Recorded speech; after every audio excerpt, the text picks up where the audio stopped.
They say that behind visible power lies an even greater one, the power of money, but not just any money, the kind that is inherited, multiplied, and hidden for centuries. Today, you will learn about the richest and most influential families on the planet, those who, according to many, pull the strings of the world economy. These are not individuals, but entire dynasties that have built empires impossible to match. Their wealth is not measured in millions, but in generations. It is said that together they possess more fortune than the 15 richest they decide the. And although the Rothschilds, the architects of global credit. It all began in the 18th century, in the Jewish ghetto of Frankfurt, Germany. There was born Mayer Amschel Rothschild, a merchant who understood something few grasped in his time. That true power did not lie in weapons or land, but in credit and information. Mayer was a pioneer in the rapid transfer of funds across European borders during a time of great instability, managing to finance both sides. Mayer became a lender to kings and nobles and expanded his network by placing his 5 sons in the main financial centers of Europe. Nathan in London, the most successful master of stock speculation. James in Paris, Salomon in Vienna, Karl in Naples, and Amschel in Frankfurt. Each ran a branch of his dynasty, represented by 5 arrows on the family crest, a symbol of unbreakable unity. By 1818, the Rothschilds already controlled much of Europe's financial flow, becoming the architects of the modern banking system, and the main financiers of governments, empires, and infrastructure projects such as the railways that catapulted the Industrial Revolution. Their power was so vast that even governments turned to them to finance wars or rebuild entire nations. Today, although their wealth has diversified and is less centralized, their financial advisory and asset management firms remain key players, maintaining an aura of discretion and mystery that fuels countless theories. The Rockefellers, the dawn of modern capitalism. In the United States, a century later, a young man named John Davison Rockefeller proved that ambition can transform destiny. Born into poverty, the son of a con man and a devout mother, from a young age he dreamed of being rich and achieved it with brutal efficiency, combining almost monastic discipline with an all-encompassing industrial vision. He began as an accountant and ended up founding Standard Oil, the giant that monopolized the American oil industry. By 23, he owned his first refinery. By 40, he dominated the global market, controlling everything from extraction to distribution. His philosophy was simple: eliminate competition and control costs.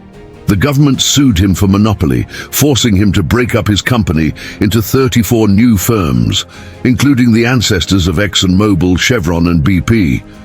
But that defeat was his greatest play. Rockefeller did not lose control. He multiplied it through shares. When the market rebounded, the value of those new companies soared, multiplying his fortune. He went from being a poor young man to the richest man in modern history. Today, the Rockefeller name represents not only oil, but also high-impact philanthropy through the Rockefeller Foundation, and politics, with descendants who have served as vice presidents and senators. The Morgans, the crisis controllers. Meanwhile, in New York, another name began to echo: John Pierpont Morgan, the man who transformed the United States from an agricultural nation into an industrial superpower.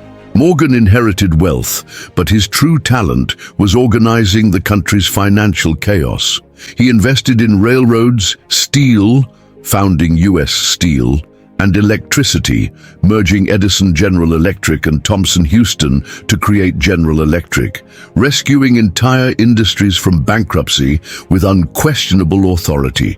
He was the nation's ultimate financial backstop. His power was so great that when the U.S. financial system teetered on collapse during the Panic of 1907, it was Morgan who saved it, using his own money and that of his associates to stabilize the banks, not the government. His influence was so overwhelming that the state was forced to create the Federal Reserve in 1913 just to ensure no single man could wield such control over the national economy.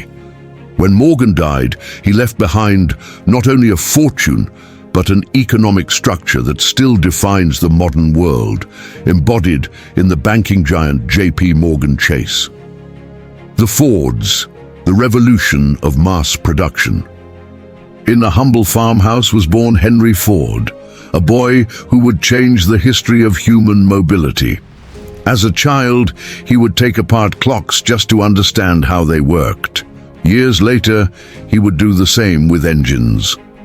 After several failures, he founded the Ford Motor Company and revolutionized the industry with one simple but brilliant idea: the Model T and the moving assembly line.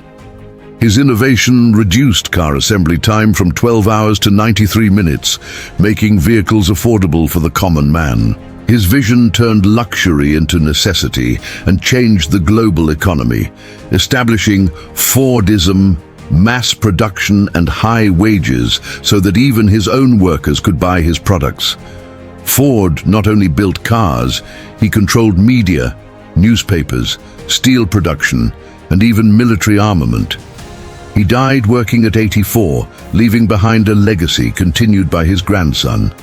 Today, his surname still represents innovation, discipline, and the spirit of modern capitalism. The DuPonts, the alchemists of modern industry.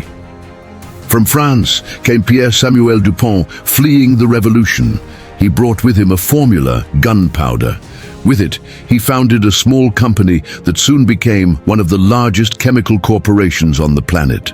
Over 2 centuries, the DuPonts went from manufacturing explosives to dominating sectors such as energy, engineering, agriculture, and technology.